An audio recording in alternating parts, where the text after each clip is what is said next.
Всім привіт! З вами це Тарагап. Сьогодні ми вирішили об'їхати весь Сікіхор, щоб відвідати головні базари острову та показати вам весь асортимент фруктів та овочей. В більшості місцях, де ми зупинимося, ви не побачите цін на табличках. Це пов'язано з постійною зміною собівартості, а також з можливістю накручення цін для іноземців. Отож, особисто нам дуже повезло, бо ми живемо в 2 хвилинах від овочево-фруктової точки, і з неї ми почнемо. Власник та продавці нас знають, тому не обманюють та не накручують. До речі, такі окремі овочево-фруктові точки можуть працювати аж до 9 години вечора, а іноді й довше, в той час, як базари зазвичай працюють до заходу сонця, тобто до 6 вечора. Наступною нашою зупинкою буде головний базар Сан-Хуані. В цілому асортимент більшості базових овочей всюди майже однаковий.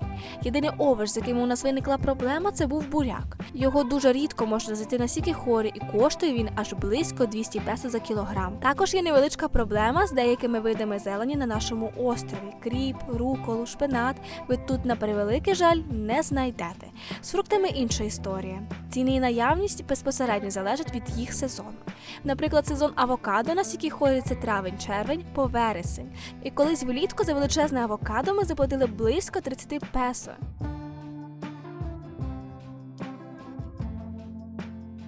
Банани, які я тримаю, цей сорт бананів називається Саба, і ціна стартує від 80 песо за кілограм. А це банани сорту Кавендіш, найбільший за розміром та найдорожчий сорт, і його зазвичай постачають до Європи. До речі, цікавий факт. Філіппінська біла цибуля зазвичай на смак достатньо солодка, а від зеленої аж ніс пробиває. В той час, як в Україні, рівно навпаки. Чому? Не знаю. Як ви могли помітити, на весь базар тільки однієї бабусі були виставлені ціни. Отож, актуальні ціни на Сан-Хуанському базарі.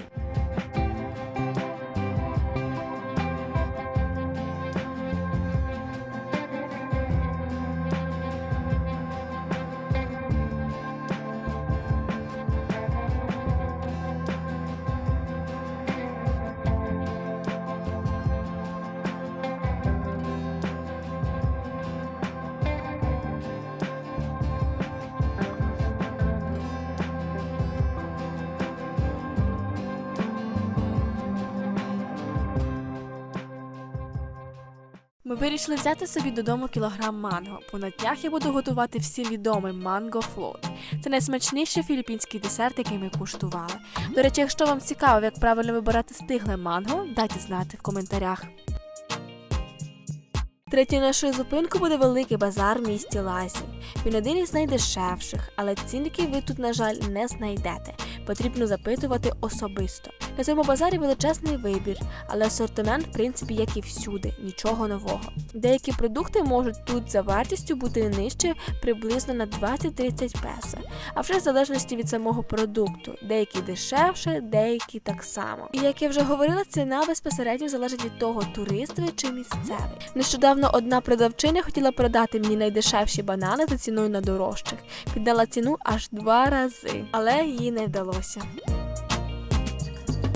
Передостанньою нашою точкою є місто Ларена. Випадково зупинившись, щоб купити щось попити, ми помітили невеличку фруктово-овочеву точку, в якій нарешті ми знайшли цінники. Це була така велика радість для нас. Отож, давайте подивимось на ціни. Але давайте ж порівняємо з цінами гіпермаркету Принц в Ласі.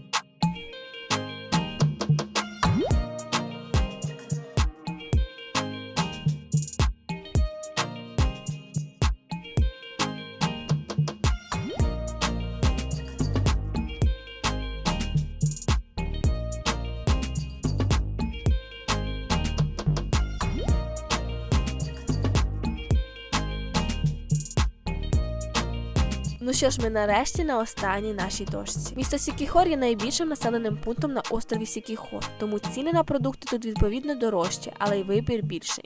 Принаймні більшість продуктів тут мають цінники, це вже добре. Хоча місяць тому нам чомусь продали один апельсин за подвійною ціною. Ми не звернули тоді увагу, а цінники були відсутні. Так що будьте уважні.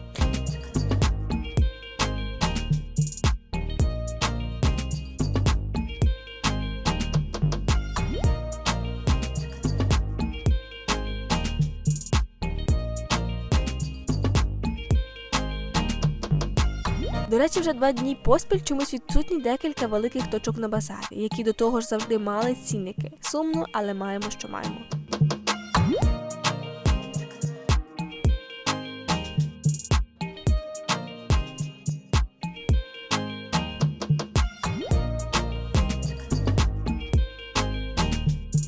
На Філіппінах не вирощують лайм через несприятливий клімат, але хорошою альтернативою лайму є філіппінські каламанці.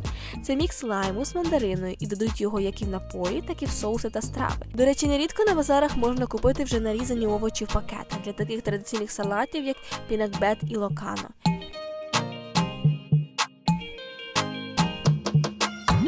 Ми помітили, що на Філіппінах взагалі інший сорт баклажанів. Вони дуже довгі та худі, розміром взагалі не схожі на українські.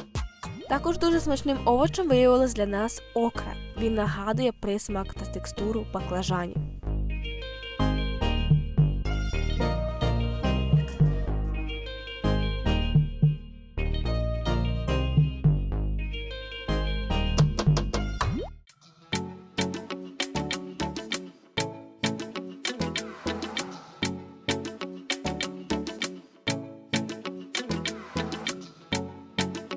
А це коренеплід убі по типу батата. Він має фіолетове забарвлення і зазвичай його додають в десерти, випічку, морозиво і тому подібне. Бітермелон або бісайсько ампалая взагалі нам не зайшов. Приторний смак, але цей овоч часто додається до традиційних салатів. На філіппінських базарах ви можете помітити ящики з повністю зеленим манго. Традиційно на Філіппінах воно подається як закуска, часто з креветковою пастою. Коштує від 80 песо за кілограм. Цей рожевий коренеплід є бататом, або англійською sweet potatoes. Філіппінці полюбляють додавати його до різних солоних страв, а також смажити в карамелі на грилі. А ось так виглядають базари, де продається риба.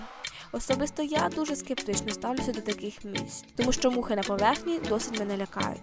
Хоча в цілому це не проблема знайти рибні або м'ясні точки, які будуть виглядати презентабельно та чисто.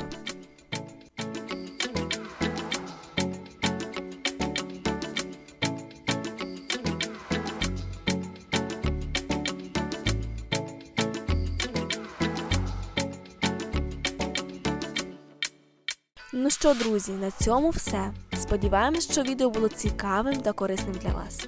Підпишіться, якщо ще не підписані, та поставте свою подобайку. Па-па!